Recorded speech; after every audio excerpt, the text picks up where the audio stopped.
Hey guys, hey, I'm here. I know we're a day late. We had a crazy situation yesterday. We know Kara's power was out for like a really long time, but we're here. It's George Mossey Show. We're here. DeeDee and Kara are gonna join me really soon.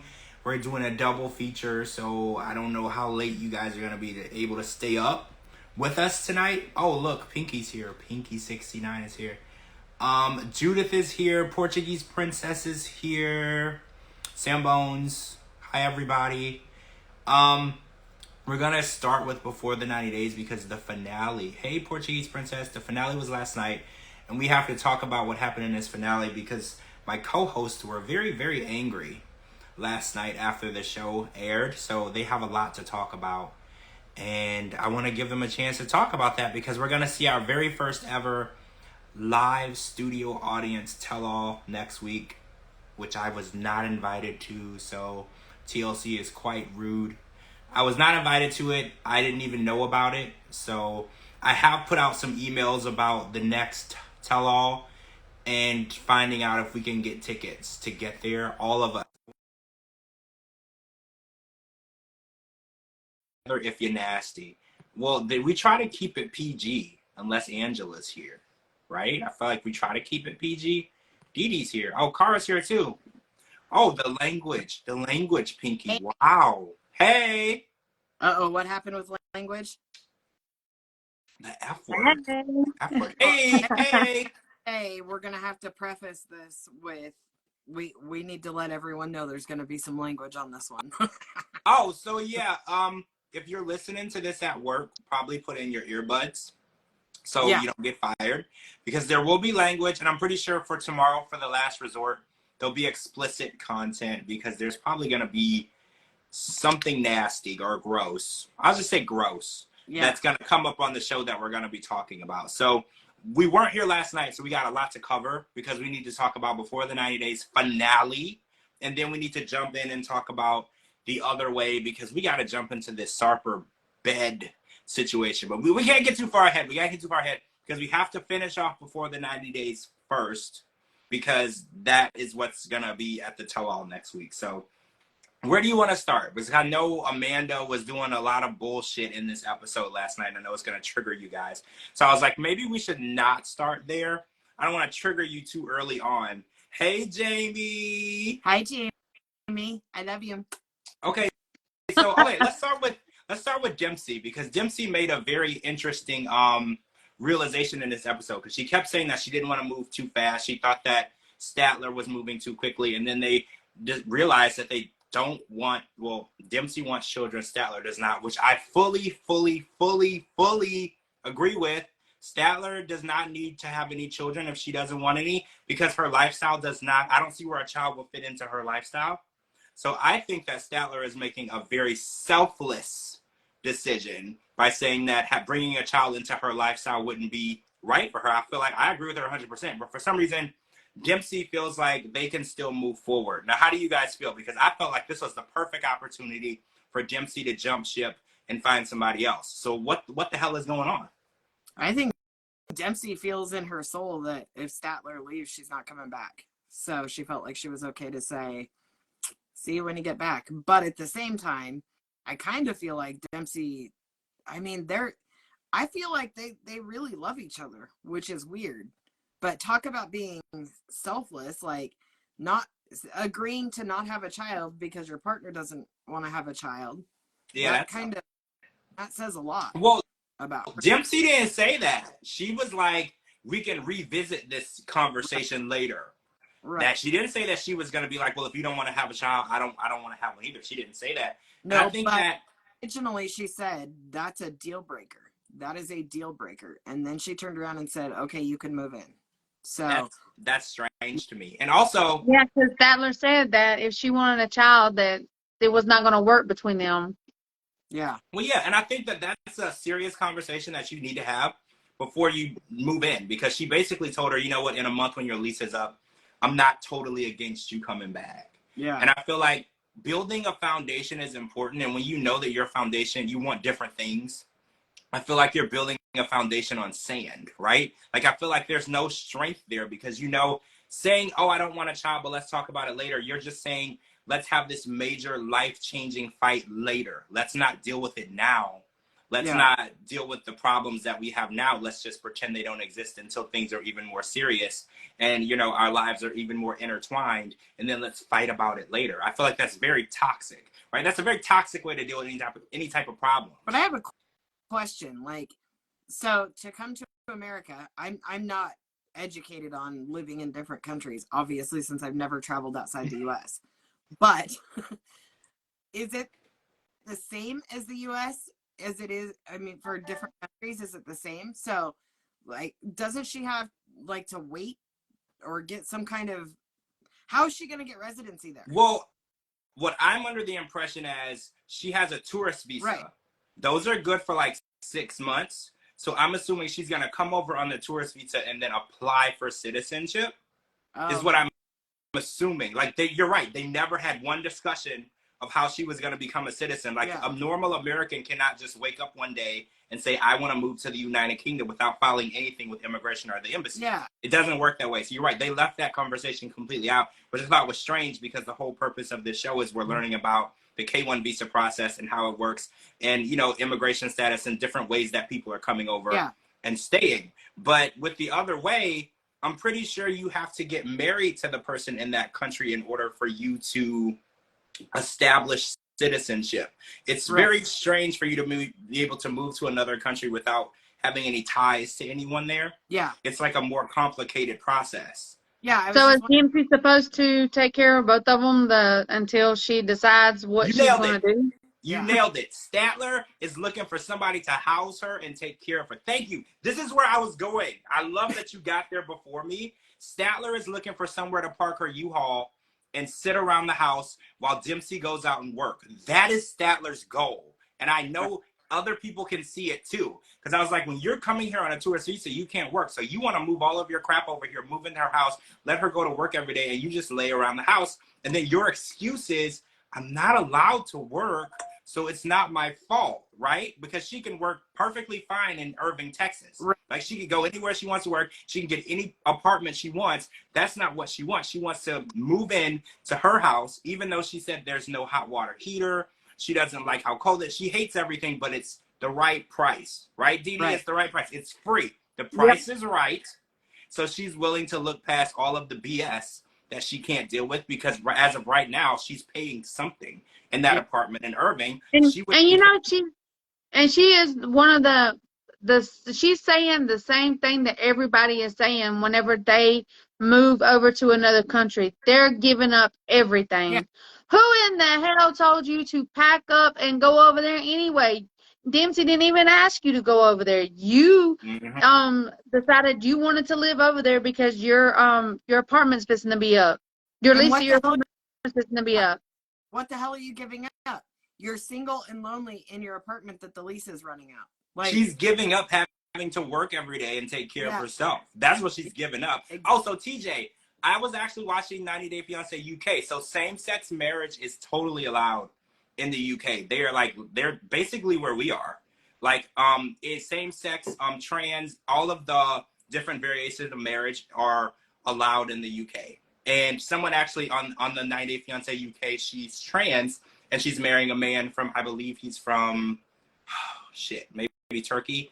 She's bringing him over to the UK, and their marriage is completely legal. It's recognized. He can even get his visa. So yeah, the UK is light years ahead of other countries. America's there, the UK is there. There's a handful of countries who are fully understanding love can look like anything. Okay. The countries are moving very slowly, but the UK is definitely there. So that's not going to be an issue.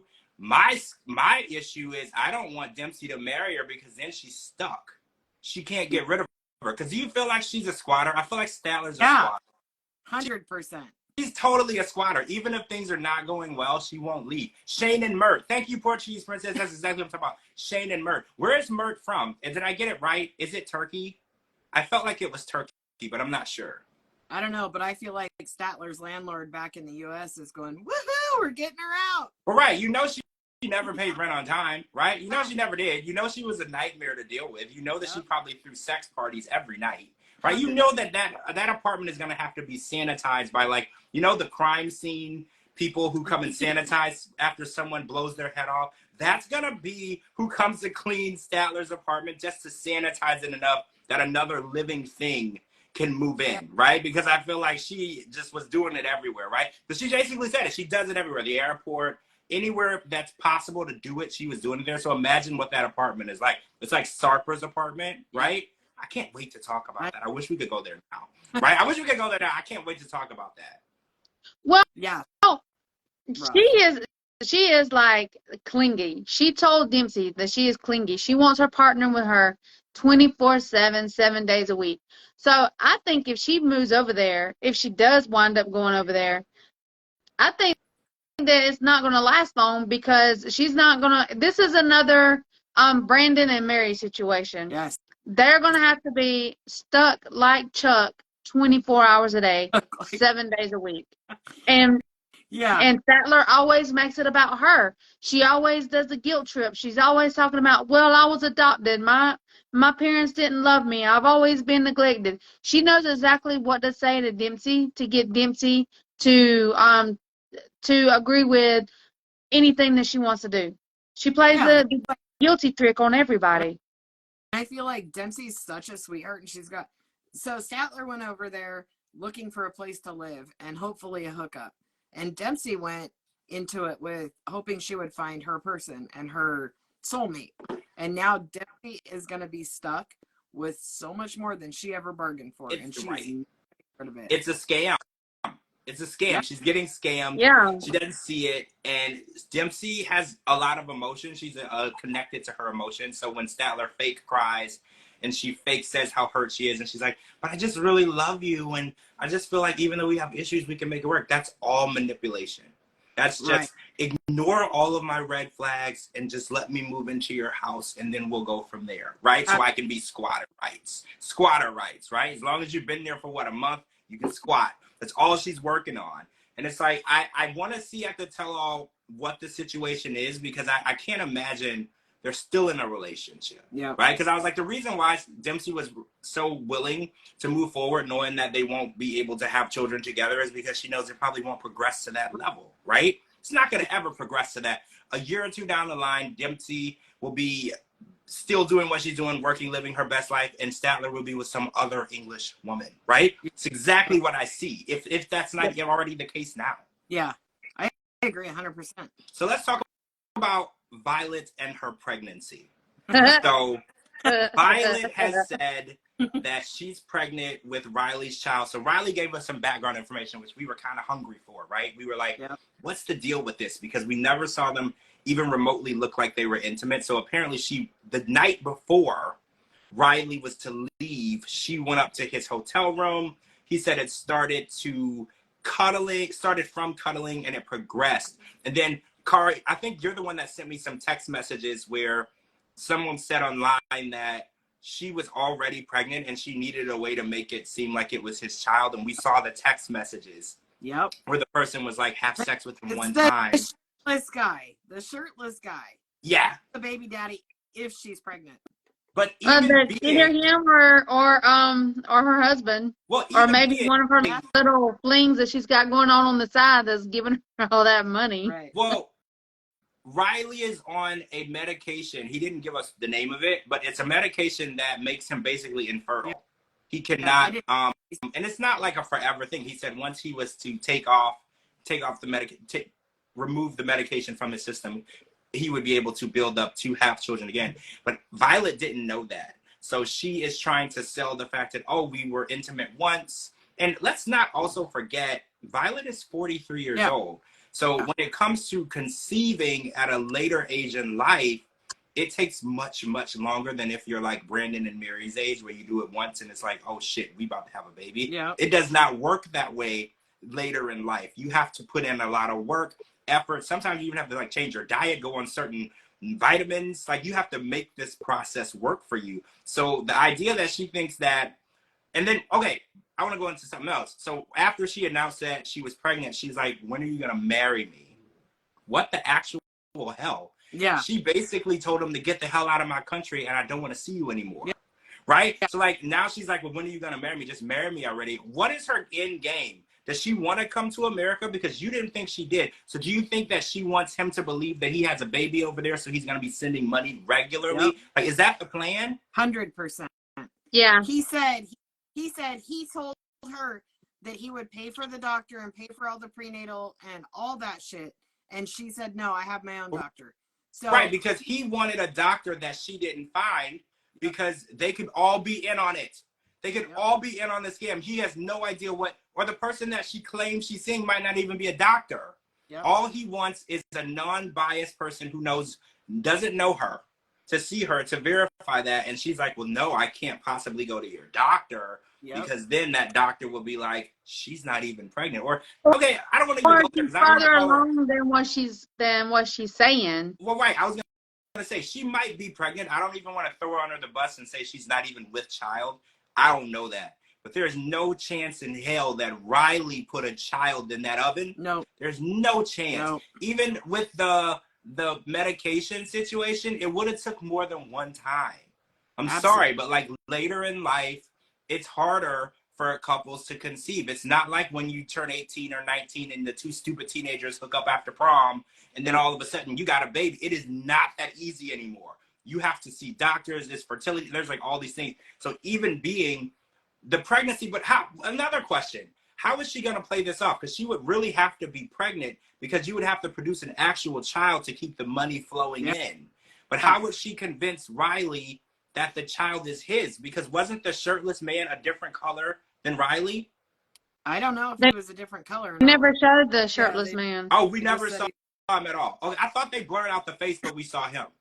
No. So it would have to be a black man, right? Because in order for a woman from her nationality to have a baby with Riley, there would have to be some coinciding appearance, physical appearance, for you to believe that that's your child, right? Because unless she could pay somebody with his money, pay somebody to have a baby to try to play off as if she had the baby. I mean, I wouldn't put nothing past her, but did you watch Pillow Talk last night? Yes. Did you see David and Annie? And Annie made the comment. She said, we'll see when the baby's born if it looks like me or Riley. That's exactly how that was where I was going. I was like, well, maybe she thinks like 9 months worth of money is better than nothing. Yeah. So maybe when the baby's born, she'll be like, oh, this isn't your baby, but he's already sent the money. She's not going to send it back. Like, you know, like maybe she feels $1,000 a month for 9 months is better than just saying goodbye and never speaking to him again. Right? Pregnant. This is a scam. She went back to his room on the last day after being a total bitch. Once the film crew left, she goes back in, screws his brains out. Voila, there's a baby. Now I don't ever have to see the guy again. I'm gonna have money coming in. She's so full of shit. Yeah, she found out she's pregnant. She's found out she's pregnant, and whoever this person is that's giving her this advice will go and have sex with him one time and then just say that he's the father has really, you know, convinced her that this is going to work. So, but let's back up just a little bit. She was shitty to him the whole time that he was there. She belittled him, talked about him, made fun of him, laughed at him, didn't even want to spend any time with him. Never took him to her actual home. Right. Took him to what we think is her mom's home. Who even knows if that's her real mom or if that's even her home? We don't know. The day that he leaves to go to come back to America, she is so cold. She gives him the cold shoulder. She doesn't act like someone who had her head banged up against the I know. Had her head banged up against the headboard the night before. Didn't even hug him. Didn't even kiss him. She just said bye, like really, really cold. He gets over here. She's sending all these ugly text messages. Breaks up with him, but then a week later wants to get back with him because now she's pregnant. But did she text his dad to say she's pregnant? That's the $1 million. Oh, I'm sure she's assuming... texting him every day. That man is sending her money. I don't care what anybody says. That man is sending that woman some money. I think in order to keep a texting chain going with Violet, you have to send her something. Yeah. Money, gifts, or something, like, because she was so quick to just write Riley off until this plan of another way to get money out of him came in. Because she was like, oh, well, if I'm pregnant, well, Portuguese Princess said she was going to milk him for money until it was over and then say she miscarried. But I was like, that still ends the money early. I was like, she might actually be pregnant, though. Like, I don't want to, like, write her off completely as a liar. I know it'll be easy to do that because she's such a liar, right? She's so full of crap. But it could very well be possible. But I think she was probably pregnant the whole time he was there. Just so you know, I can't see the comments. So if anybody's talking to me, I can't see them for some reason. Oh, that's weird. Okay, anything that I see, I'm going to read them out to you. I've been messing with it for days, so. Instagram has been weird lately, and I don't know. I don't have the time or energy. I'm like, what's the deal? Me too, girl. Okay, so I want to jump over to Amanda because a lot of people were real pissed off with Amanda because the term I got off of Twitter was she was love bombing Razvan, and I kept seeing the term over and over. And basically, she was on this trip the whole time. She treated him like he was human garbage on the ground that was stuck to the bottom of her shoe and she couldn't get it off. And then right when it was time for her to leave, she was like, well, I don't want to leave here single. Like, I should be engaged. And I was like, how do you figure? How do you figure that this man is going to want to be engaged to you after the way you treated him? And then she's like buying him flowers, buying him balloons. And I was like, this is such like a reverse role, right? Isn't this how men are when they treat a woman like crap and then they go and buy her chocolates and then they're like, oh my God, I'm so sorry. You have to forgive me. I really love you. And she's like, I can't picture my life without you. And I was like, 2 days ago, you told this man you didn't even want him to be in your country. Like you were at the head of immigration. Like you were like, you shouldn't even be in America. All 50 states are off limits to you because I live there. Like this is literally how you were talking to him. And now you're like, well, don't you love me? Like, don't you want us to be together? And Razvan's looking at her like, you're wildly crazy. He was like, you're like my worst enemy. She's literally Dr. Jekyll, Mr. Hyde. She talks to this man like he's crap. She bangs his brains out at night and confuses him. And then the next morning treats him like he's bothering her in his own apartment, right? Like, I can't imagine the emotional warfare and distress that this man is going through. Men are already confused as it is. Ladies, if you're talking to a man and it has to do with love or emotions, he's confused. He doesn't know what you're talking about. He is barely getting by. He's nodding. He doesn't get it. So imagine dealing with what she's dishing to him on a daily basis. Literally every day she wakes up, he doesn't know who it is. It's like waking up with a different woman every day, right? Every day that he wakes up, he doesn't know if it's Amanda or one of her 16 personalities, right? He has no freaking clue. And now she's like, well, we should get married because I want you to start a life with me and I want you to come to marriage. She's even saying that she wants him there for Thanksgiving to meet her kids now. And it's like, I don't want to call anybody crazy, but if there's the definition of crazy, it has to be Amanda, right? Okay, first of all, this stupid, dumb, lying whorebag, like, I can't with her. I cannot with her. She said, you're my one and only soulmate. Okay, so your dead husband wasn't? So fuck him. We'll just, whatever. He's fine. Get him out. Okay, then I'm just going to give you cards and talk like a baby and ask you if you think I'm pretty. Hopefully you say yes. Okay, you said yes. Now we're going to get married and I want you to meet my family. You're such, oh, I hope she's watching this. Girl, if you're watching this, you need to get a life, get off this planet, go live somewhere else, different country. We are done with your dumbass. I cannot wait to see you on the tell-all and the bullshit you spew. I am so done. I'm so done with her. Did you catch that she said at the tell-all that the cast members there were super toxic? Yeah. I was like, yes. And the producer asked her to name someone, and she was like, well, isn't it obvious? Yeah, bitch, you. It's you, right? It's you. If there's a definition of toxic in the dictionary, next to the definition, there's a picture of Amanda telling Razvan that she doesn't love him. And then on the other side of the picture is asking Razvan when they're getting married. Yep. That's the definition of toxic. No human being should ever have to deal with that. Oh, you know what else bothered me?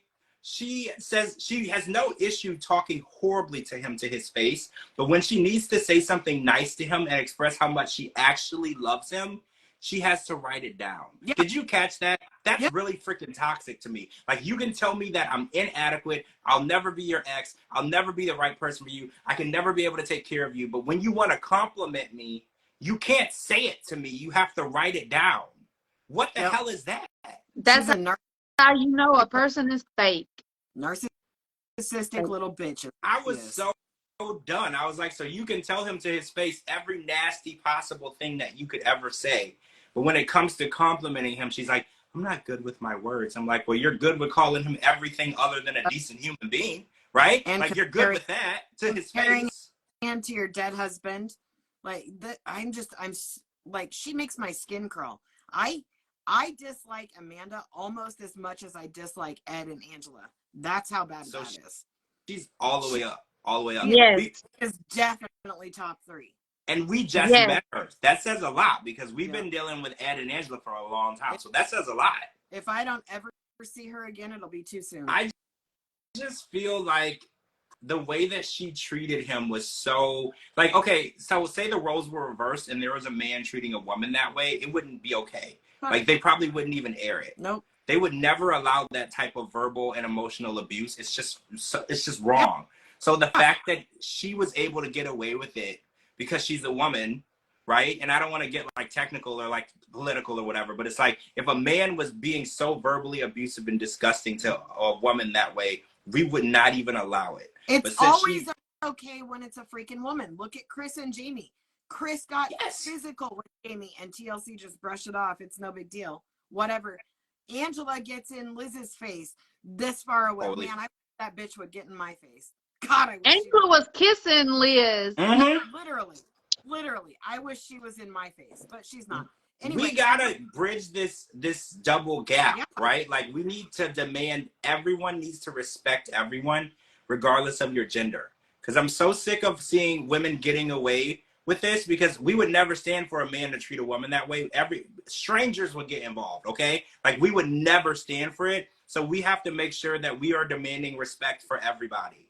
Just because it's a man doesn't mean he deserves to be abused, right? Like, we have to take a stand and say abuse is wrong from all directions, all genders, all race, everybody. Because I'm so tired of seeing people get away with this. And it's like, Amanda should have been removed from the show. Like, that type of abuse is unacceptable. It shouldn't have even been aired. I consider this abuse worse than physical abuse, because mental abuse stays with you for so many more years. It's decades. It can stay with you for the rest of your life. Yep. The only physical abuse I want to see on this show is tomorrow. I want to see Kelly just beat the shit out of Big Ed. So bad. I haven't watched that yet, just so you know. So I ain't even watched it because I already know what's coming. I'm having to mentally prepare myself, okay? So we're gonna see the deal, because they ended their story with they were gonna try to make it work. But Razvan did not propose to her. No. Which I was so proud of him. I was like, thank God. Don't ever reward bad behavior.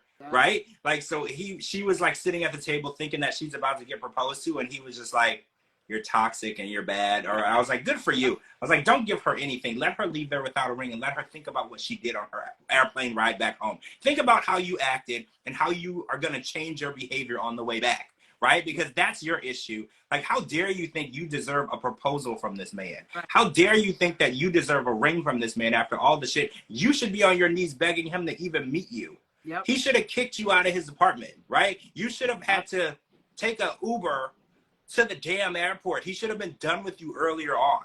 Yeah, I agree completely. He said it. I mean, he said it himself. She is his worst enemy. And she is. With friends like that, you don't need enemies. That's like having your enemy under the same roof. Yeah. You have to sleep with one eye open. You literally have to sleep with one eye open with her, because she's literally working to destroy you. Her goal is to destroy you emotionally. She doesn't ever want you to be happy. You can't be right. She'll never apologize to you. Like, it's just, I can't talk about her anymore. She's pissing me the hell off. Okay, so Nicola decided to propose to Misha. Okay, so I want to ask this question, because he proposed, and since he said that he wanted to know she said yes first, he didn't buy the ring. How do we feel about that? Do you feel like the ring is necessary for a proposal? I've heard women say, don't propose without a ring because that's the symbol of your promise. So how do you guys feel? I You need a mean, ring. in any other case, whatever. But Nicole is such an idiot. He should have had a ring. He's just so, I can't stand him either, but I don't hate him. I just think he's a freaking idiot. Well, see, I was going to say that. I don't blame Nicola for being kind of cold and emotionally unavailable because I don't think he knows better. I don't think that his behavior is underlined. I think, like you said, he's just not all there. It's not that he doesn't know how to treat women. He just really doesn't know how to treat women. But, like, there's a difference between being an a-hole and being an idiot, right? Yeah, exactly. But two things about the ring situation. Him negotiating the price in front of her was bullshit. Like, that was bullshit. You want to negotiate, get the ring before you propose. Yeah. But second of all, I was actually surprised that he had the money for it. Was anybody else surprised? No, I was too. Yeah. I was too. But I was surprised too. But he told her and the jeweler that he didn't care how much money was spent. There was no he said that, budget. Thank you. You took it right out of my mouth. I was like, before they walked in the jewelry store, she said, before we go in, tell me the budget. Because nothing is more awkward than a man trying to take a woman shopping and not telling her what the expectation is. How fucking awkward, right? Like, so she was like, don't embarrass me. Tell me what we're doing so I don't act stupid in here and ask for something that is out of the budget. He's like, oh, there's no budget. If you like it, we'll take it. The very first tiny miniature microscopic ring that they show her, he's like, do you like it? And she's looking like, where is it? Yeah, I don't see it. Is it on? Is it in? Like the woman says to me, is it in? Is it on? Right? Like, where is it? It was the Can Hardly diamond. Right. I was like, why are you putting... She didn't like that ring. No. The look on her face told me right away she didn't like that ring, but she wanted to go along with it. And I felt bad for her. That's why I think a woman should either... The first one that was picked, he said, that's a little out of my budget. The one that was like... It was $1,983. And after he said there was no budget. After he said there was no budget. That he negotiated. I felt like Misha felt like she should have said no at that point because negotiating the ring, and I know this isn't what he meant by it, but it's kind of devaluing her value. And I know women are not measured by the price of the ring. I don't want to misinterpret it, but negotiate, like saying that she liked it and then saying it's not worth the price, it's making it look as though, well, she's not worth that much money to me. And I know that's not what he meant. I already know, but it's interpreted and perceived in that way because if you really love this woman, I was told that a ring is supposed to be like 30 or 40% of your yearly salary or something. What was that percentage? It's supposed to be 3 months of your pay. 3 months of your pay. Okay, so depending on how much you make, we don't know how much he makes. But I do think that don't bring a woman ring shopping if you're going to haggle or whatever. I think that is so devaluing of the process. This should be a beautiful process that you remember throughout the years that you're married and you go back, like, remember when we went to the store and I found a ring and you liked it too and you got it. But now it's tainted by him haggling. And there's nothing wrong with haggling. Like when I buy my cars, I ain't paying the MSRP, right? I'm gonna haggle it. Yeah, I'm not.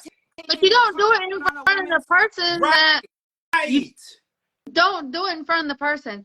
Even like if that would have been me and someone proposed to me, I wouldn't even care if it was a freaking ring out of the what do you call them little machine thingamajiggers? Gumball. Like y'all know what I'm saying. Out of the gumball. But yeah, like out of the gumball machine. I wouldn't have cared if it was one of that. Just something.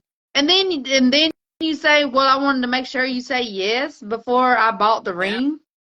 I know. It's like, so he was like, in case you didn't say yes, I don't want to waste any money on you at all. Like, I know it's not his intentions because I don't think he's like rude like that, like to that point. But the way that he did it, it just devalued the whole process. And I think being proposed to is a huge deal for most women. Mm-hmm. And even where he did it, she was like, you're doing it like right here, like in this hallway. Like, and then she makes him redo it. Like that, none of that was meaningful. No. None of it. So He gets down on the nasty ass concrete, proposes. She looks horrified. I feel like she only said yes because people were looking at her.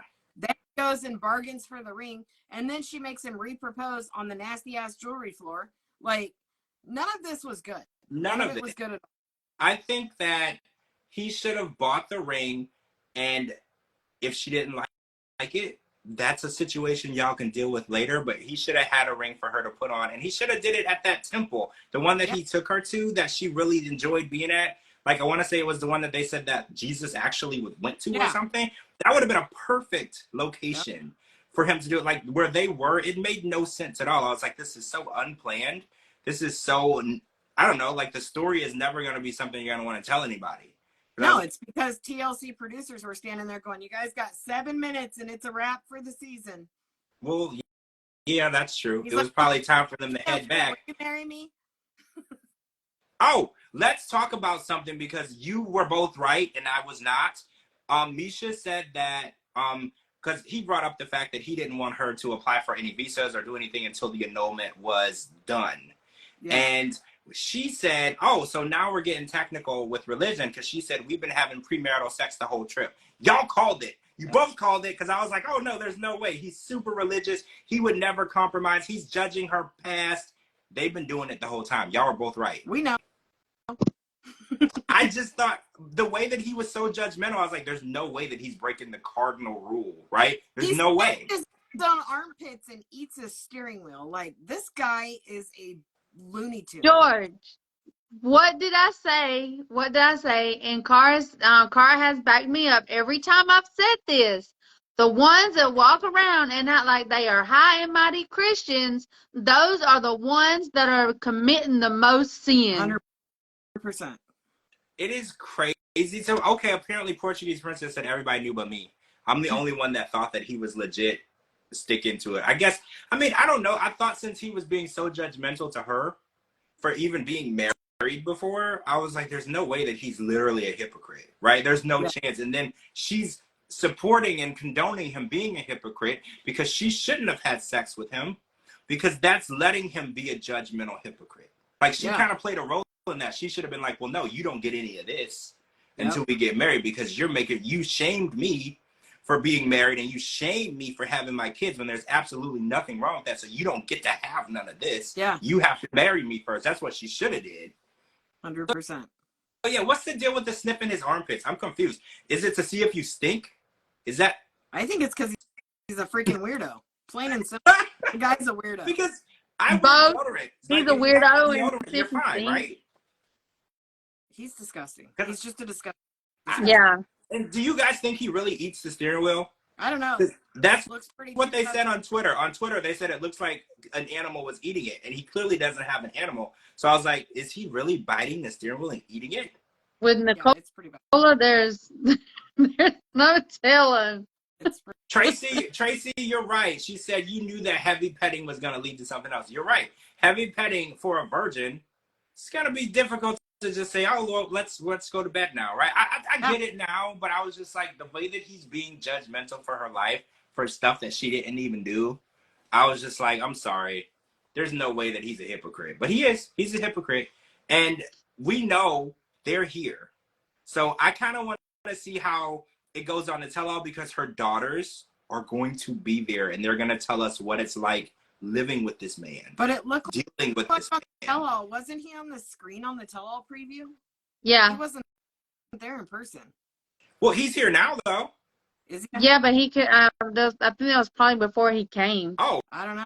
Really? Oh, I thought that he's been here for like a few months. So I wonder when they filmed the tell-all. Yeah, I don't know, but I'm curious because I saw him on the screen and I was like, I thought he was here. We were discussing him being here when Jasmine was here, when we discussed that. Yeah, we know Jasmine is there because they showed her in the flesh. Yeah. Okay, so maybe they weren't there, so we're going to talk to the daughters and maybe get an impression of what it's like before he got there. I would rather see what they think about him when he's here, though. Yeah. That's when the real shit's going to start, right? Because I feel like he's going to be telling them, y'all better not be having premarital sex, even though you and your mama been doing it for this whole time. Like, that being a whole hypocrite, right? Yep. Just being a whole hypocrite. Yep. I wonder if she found his prostate. Okay. I don't know, because the show aired long before the freaking Last Resort.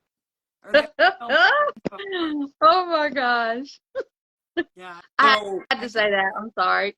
so Christian was leaving. Okay, and wait. I want to take back what I said about Amanda being in the top 3, because my list officially goes Christian, Amanda, Angela, Ed. So wait, Christian is number 1? I fucking hate that guy. I'm sorry. What? I hate him. So what did you think about the way he left Cleo? Because everybody brought up on Twitter how Cleo was really emotional. She was crying, and Christian was just like, I'm about to go. I'm good. He was very cold to her. And I feel like this is, oh, and did you see how he had like this really big issue of giving her his hoodie? And I was like, if you, because he never came back. And that's yeah, I was like, if you plan on coming back, you'll just come back and get it, right? Like, what's the issue? He said so many things that pissed me off. One of the things he said was, first of all, that stupid Casablanca accent he was talking to her in. Who says goodbye? You're an idiot. But he said he doesn't know if his family can overcome who she is. What kind of a statement is that? Who gives 2 shits what your family thinks if you really love her? Exactly. If he cared what his family thought, he wouldn't be there, right? No, but you just said that on national TV. I don't know if we've got a lot of bad problems ahead of us. I don't know if my family can overcome who she is. Well, who she is a really nice person. Yeah. So if your family can't overcome that, that's fucked up. Well, that was an ignorant statement. Absolutely. Because he was trying to say, I don't think they'll accept the fact that she was born a man is now a woman. That was such an ignorant thing to say. But are we surprised that ignorant things come out of his mouth? No, I mean, because whenever he went over there, he was just going over there to have a fling and have a good time. And then he didn't even want to tell his friends what was going on.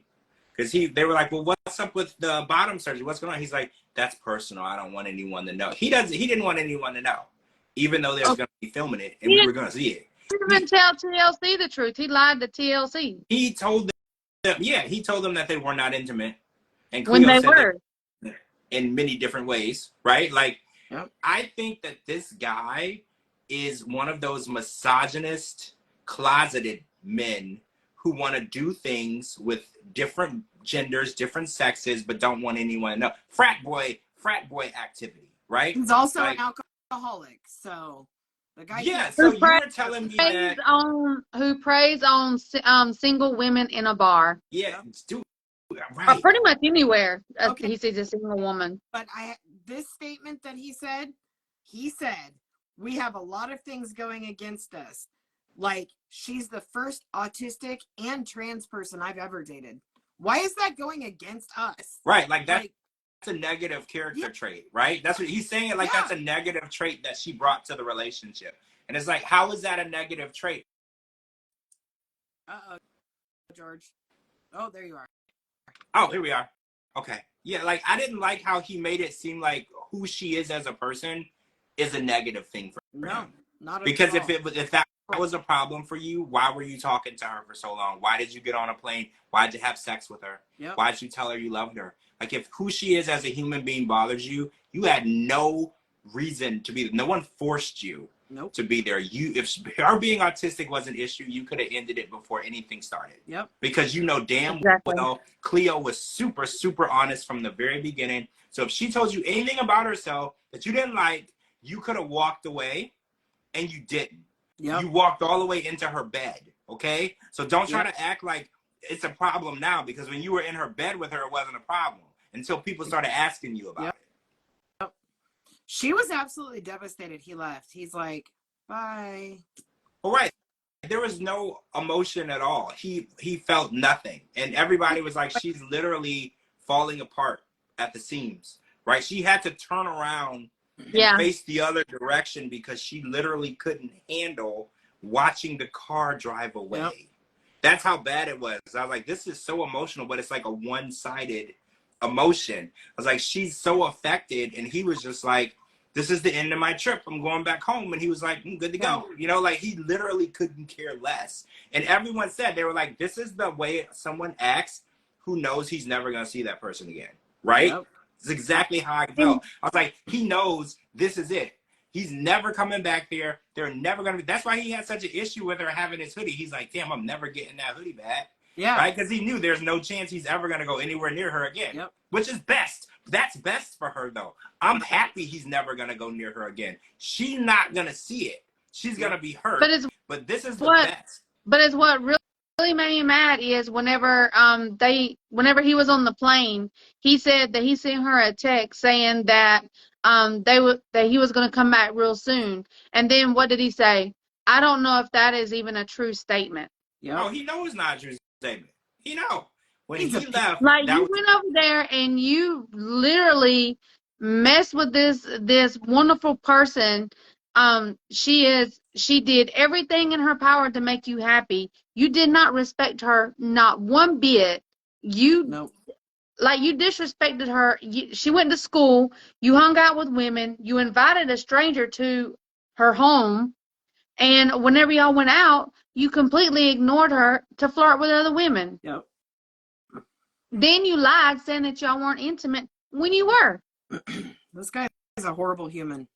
He needs to go date Amanda. Oh my God, I saw the meme. Yeah. They said the two most toxic people of the season need to be toxic to each other. I saw the meme, and I actually agree 100%. I would love to see them torture each other. I'm sick of them torturing innocent, loving people. I want to see two horrible people torture each other in a relationship. That's a fair fight, right? Yep. That's a fair fight. Let them make each other miserable instead of making good people miserable. Yep, I agree. All right, so Jasmine has her visa interview after 18 months, and there's some sort of processing issue, and she completely flips out, and she feels like they're going to find a reason to not let her come here, which we know the outcome of that. But she didn't handle it very well. And she didn't really give Gino much of an explanation. He just was like, oh, this is not good. I don't know what the deal is. She reacted the way Jasmine reacts to everything. There's like the level of reaction that a normal person would have. And then there's like the level of reaction that you would have if there was like a hurricane right over your house. And then that's how she reacts to everything. Yeah. Like no matter what the threat level is, she'd act like there's the eye of a hurricane over her house and it's about to kill her, and that's like her reaction. She like whatever is the most over the top way to deal with anything. She flipped out because she saw the Panama flag in the background. She's like, I don't want to look at the Panama. And I was like, what did Panama do? They don't have anything to do with the embassy and the immigration. Like, what did they do? The whole country done pissed you off? They didn't even know you were trying to get a visa. Her fit throwing is next level. Like, I can't even hear her voice. The way she cries, she has the worst cry face, like all of it. I mean, we all have an ugly cry face, but man, there are certain extremes, and hers is extreme. It is. So, Jasmine made the statement to her family. She said, hey, Amanda, if things don't work out, she would come back to Panama. And I tweeted out my favorite meme. It's of Candy Burgess, and she's at the Real World or the Real Housewives reunion, and she's like saying lies. Like, if it doesn't work out with Gino, you're not coming back to Panama. That was the whole point of you making sure that even if he died before you got the visa, you got it. Like, you've made plans with or without him. That was the whole point, because you were like, well, I need to know that your family's not going to get anything and I'm going to get everything and this is all mine. That means that you have no interest and coming back to Panama. If you never wanted to leave, you never would have agreed. You would have made his ass move to you. Gino would have did that. Like, honestly, if she asked him to, he would have did it. So you know that her goal was to come here because all she had to say was jump, and Gino would have been like, at what height would you like my feet to come off the ground? Like, what country would you like my feet to land in? Yeah. And that's where he would have went, right? Absolutely. So, did anybody else notice that watching Gino, just Gino without Jasmine, is like watching an episode of Pee Wee Herman? I don't think I've seen an episode of Pee Wee Herman. You've never seen Pee Wee Herman? I don't think so. Oh my God. Is it funny? Is it funny? Yes. Oh, okay. Or is it like awkward? Is it weird? It's Because I feel like I all- get weird, awkward from him. It's all of Yeah, it. it's a little bit of everything. But it's Gino. Oh yeah, yeah. Gino is definitely the weirdest. Oh, so they want to know: do you think that the sex tape with Dane is real? Yeah. Because Yes. we know that Jasmine said it wasn't. Yes, Why it would is you real. say? Yeah, I mean, I think that she was definitely messing around with him. I do want to say this. Jasmine really, really loves to destroy Gino verbally. So it's hard to know if she's pissed off or if she's telling the truth. Because she's like, you're the worst sex I ever had. You can't get it up. Like, she says things that will literally destroy a man forever. So I always wondered, I was like, did she really say that because it happened or she feels aware, or does she just want to piss him off? But I think the fact that that man was living so close to her and she said that that was her fantasy, I'm pretty sure it happened. Like, that's all, I mean, honestly, that's all the proof that I need. The fact that she said that whenever she was fantasizing about anything, it involved the man that lived across the hall that was also her ex-boyfriend. Yep. I already know what's going on. Yeah. I already know. Without a doubt, there's a sex tape. Without a doubt, they were doing it for a long time. Yep. But now she's in America. Where's her kids?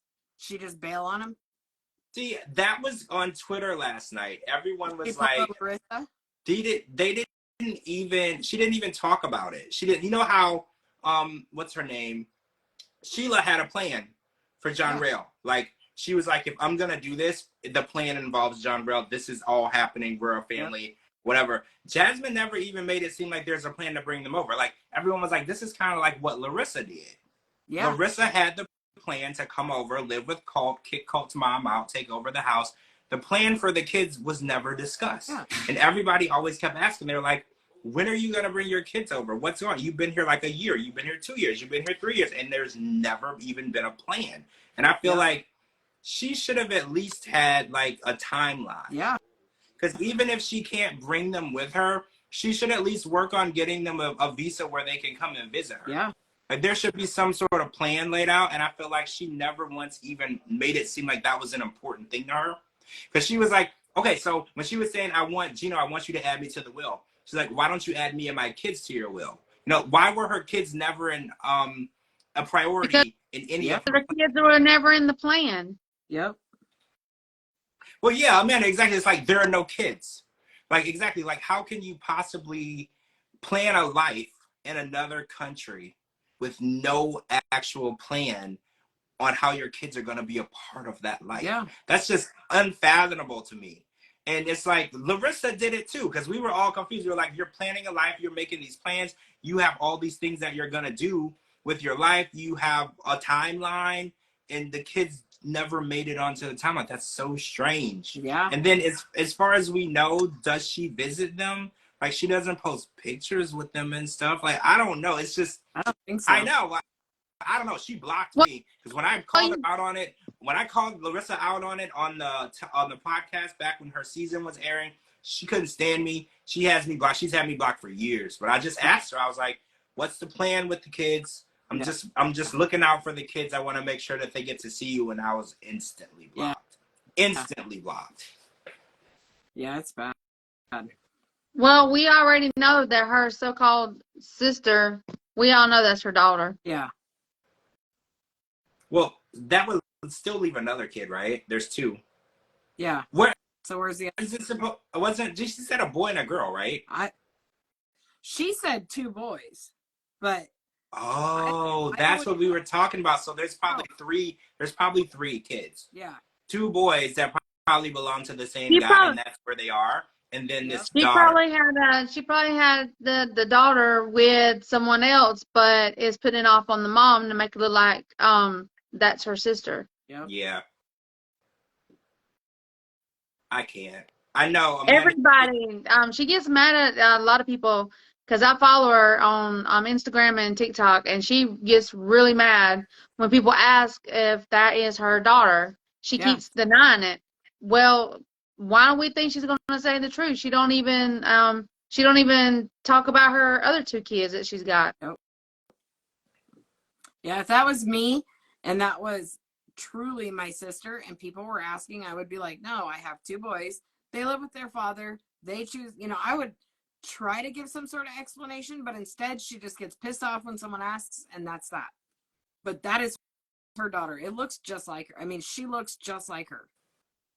Well, yeah, the appearance, And then we seen her mom in last night's episode. It was yesterday's episode. We seen her mom. She is way too, she's way too old to have a child that young. Yeah. Well, yeah, that was everybody's first question. They were like, when did this come about, and who's it with? Yeah. Right, like, who's the dad? Like, there were so many questions, and yeah, I was gonna wonder that too. The question: does Gino ever wonder or ask about the kids? That's another thing. You would think that. Never heard him ask about her kids either. Right, because that's why she probably is refusing to have a child with Gino, or even trying to have a child with Gino, because her original plans isn't even with her children. She's gonna be another Larissa. She wants to come over here and do what she wants to do. Yep, she doesn't want the kids she has, so she doesn't want to have more to add to it. Well, yeah, if it didn't work out the first time, you don't want to go and do it again. Yeah. Right? It's like, yeah, you tried it once, it didn't work the way you wanted. You're definitely not going to try it again. You're not going to go through the same thing. Children are a lot of work, and I'm not going to say that Jasmine wouldn't be amazing at it, because I feel like any woman who gives birth, once she picks that child up and holds it, they're amazing. But Jasmine is, a lot about Jasmine. Like, everything about Jasmine is just about Jasmine. She don't even be talking about Gino half the time. It's just her weave, everything is very self-oriented, self-centered. So it's like, it might be best for her to just deal with Jasmine, because I don't know if there's a lot more room anywhere else. Gino's 53. She didn't even have no nails on yesterday. Well, probably for the interview. What do we think of her outfit before we end this? What do we think of her outfit for the interview? Twitter had mixed reviews. Some people, the pink pantsuit. Hannah Barbie. Yeah, that was the meme. That was the meme that everybody put up, because I was like, of all the things that she wore, was that the best representation of herself? But this person says at least she didn't put the butt plugs in. See, it's the small victories, right? No butt plugs to the interview. Probably the only thing she had that covered up as much as it did. There you go. See, she did have a strategy, because you're right. Her dresses are usually very short and low cut. Yeah. She was dressed very conservative. And I think that's probably the look that she wanted to give the interviewer, a conservative look. But she didn't even get to see the interviewer. She didn't know that. But she didn't get to see the interviewer yet. Mm-hmm. So she's got to try again. But we know at some point things went positive, because we know that she is in Michigan, and she's going to be at the tell-all physically next week. I'm really excited for the tell-all, because it's the first time there's a live studio audience. So I love to see the reactions of other people, because I know my reaction at home, everybody can't see it. So I would love to see the reaction of how people are reacting to the craziness. There's a way we could watch it live while we podcast. We could try. We definitely can try. With live commentary, we could definitely try. Maybe put it in my ear, so it's in my earbud, and then we can talk. We can test that out. I definitely want to see if we can do that. Yeah, I think that would be fun. Okay, so we're about to jump over to the other way. Yes. We're going to move over, so scene end, scene begin. We're going to jump over to the other way, and I want to talk about this nasty... Are we going straight into it, or are we starting over? No, we're just going straight in. I thought Instagram, you could only go in, it's like an hour and 10 minutes before they cut you out. Is that true? Yeah. Oh, so we're at the end. All right, so let's end this one. We'll come back and start a new one, because if not, we're going to get cut off. Okay, so guys, we're going to end this live. We're going to come back and we're going to jump over to the other way. Make sure you're following my co-hosts, Kara and DeeDee, and follow me at George Mossey on all social media platforms, georgemossey.com. Anywhere you get your podcast, type in The George Mossey Show, and it will pop up, I promise. All right, guys, we're going to be right back. If you are here, you are going to get a notification in less than a minute that we are back live. You need to click on that notification. We'll see you guys really soon. Bye. Bye.